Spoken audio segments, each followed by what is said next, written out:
స్కిల్ని పక్కన పెట్టేసి ఎమోషనల్గా బిహేవ్ చేయడం అన్నది ఒక విచిత్రమైనటువంటి పరిణామం. లెటస్ వాచ్ దావోస్లో ఏం జరిగింది అనేది. మీరు రకరకాల కంప్లీట్ వీడియోస్ ఉన్నాయి. నేను చేయగలిగినంత కంటెంట్ మీకు ఇచ్చే ప్రయత్నం చేస్తాను. ఎందుకంటే ఈరోజు రేపు ఎల్లుండి ఎవరైతే పేరెంట్స్ చెట్టు కింద కూర్చొని ఆరామ్సే పిల్లల్ని ఎగ్జామ్స్ పంపించి కూర్చొని ఉంటారో మీకు మంచి రిలాక్సింగ్ వీడియోస్ ప్లస్ మీకు కనువింపు చేయాలనేటువంటి ఉద్దేశంతో ఈ వీడియోస్ నేను ఈరోజు చేస్తున్నాను. సో దావోస్లో జరిగేటువంటి ఈ సమ్మిట్లో అనేక విషయాలు మనకు డిస్కషన్కి వచ్చాయి. సో ఇక్కడ ప్రధానంగా మనం గమనించినప్పుడు ఈ ఆర్కిటెక్చర్లో ఇది ఎవరిని ఉద్దేశించి ఈ వీడియో అంటే, ఎప్పుడు మనం విద్యార్థులు పేరెంట్స్ కాన్సన్ట్రేషన్గా చేస్తాం. పర్టికులర్గా ఎవరైతే ప్రిన్సిపల్స్ ఉన్నారో, ఎవరైతే చైర్మన్స్ ఉన్నారో, ఎవరైతే జేఎన్టీయూలో బీఓఎస్ మెంబర్స్ ఉన్నారో, మీరు కూడా ఈ వీడియోని ఎక్కడ స్కిప్ చేయకుండా చివరి వరకు చూడండి. ఎందుకంటే మీరు చేసేటువంటి తప్పిదాల వల్ల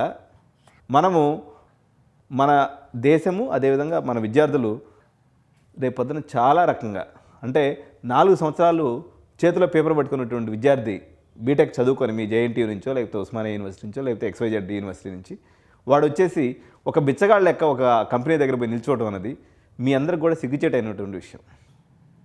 సో ఈ మార్పు మనలో అదేవిధంగా ఎవరైతే పెద్దవారు ఉన్నారో మీలో కలగవలసినటువంటి అవసరం ఉంది.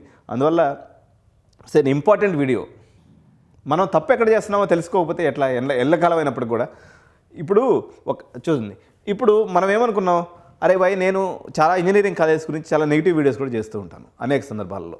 ఎలాంటి వీడియోస్ అంటే, అరే భయ్ అక్కడ వాళ్ళ దగ్గర ల్యాబ్స్ లేవు, వాళ్ళ దగ్గర కోడింగ్ స్కిల్స్ లేవు అని చెప్పేవాడిని ఎప్పుడు 2 years బ్యాక్. సరే ఒక 10% కాలేజెస్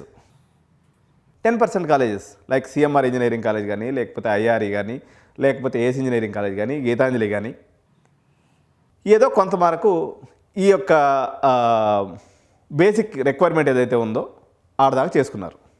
తర్వాత అది అలా ఉండగానే ఆ సిచ్యువేషను ఇప్పుడు కూడా నేను చెప్పినంత మందం కూడా అప్లై చేసుకున్నటువంటి ఇన్స్టిట్యూట్స్ పట్టుమని 10%, 175 ఇంజనీరింగ్ కాలేజ్ తెలంగాణలో ఉంటే 10%, అంటే ఒక 17-18 ఇంజనీరింగ్ కాలేజీల్లోనే ఆ బేసిక్ కోడింగ్ చెప్పగలిగినటువంటి శక్తి అయినా వాళ్ళకన్నా ఉంది.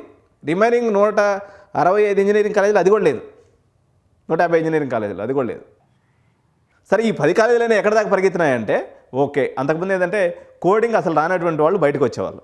వీళ్ళు ఏం చేస్తున్నారు ఇప్పుడు, పైథాను, HTML, CSS, జావాస్క్రిప్ట్, ఏదో బేసిక్ కోడింగు లేకపోతే basic Java plus CRT training ఇచ్చి పంపించే అంత మందం ఈ 10% కాలేజీలు ఎదిగినాయి, including CBIT, Vasavi, VNR. I'm saying ఇదేం ఎగ్జామ్షన్స్ కాదు.